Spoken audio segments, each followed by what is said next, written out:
ইয়াহাৰ নলবাৰী জিলাৰ ৰঙাফালী গাঁৱত থকা এখন ফৰেষ্ট। এই ফৰেষ্টত বিভিন্ন ধৰণৰ গছ গছনি আছে, সৰুৰ পৰা ডাঙৰ।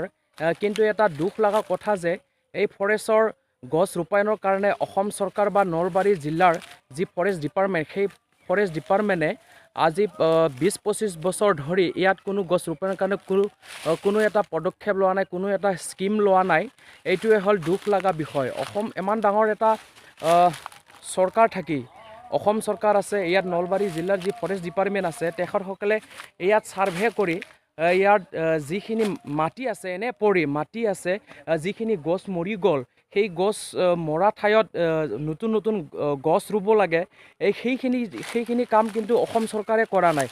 কৰিলে আমি ভাল পালেহেঁতেন, কিন্তু কোনো এটা গুৰুত্বৰ কাম কৰা নাই।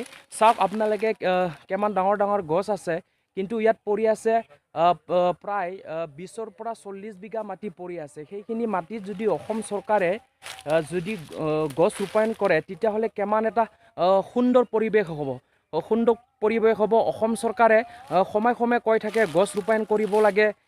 এনেকুৱা গছ যদি ৰূপায়ণ কৰে তেতিয়াহ'লে মানুহৰ কাৰণে সেয়া ভাল।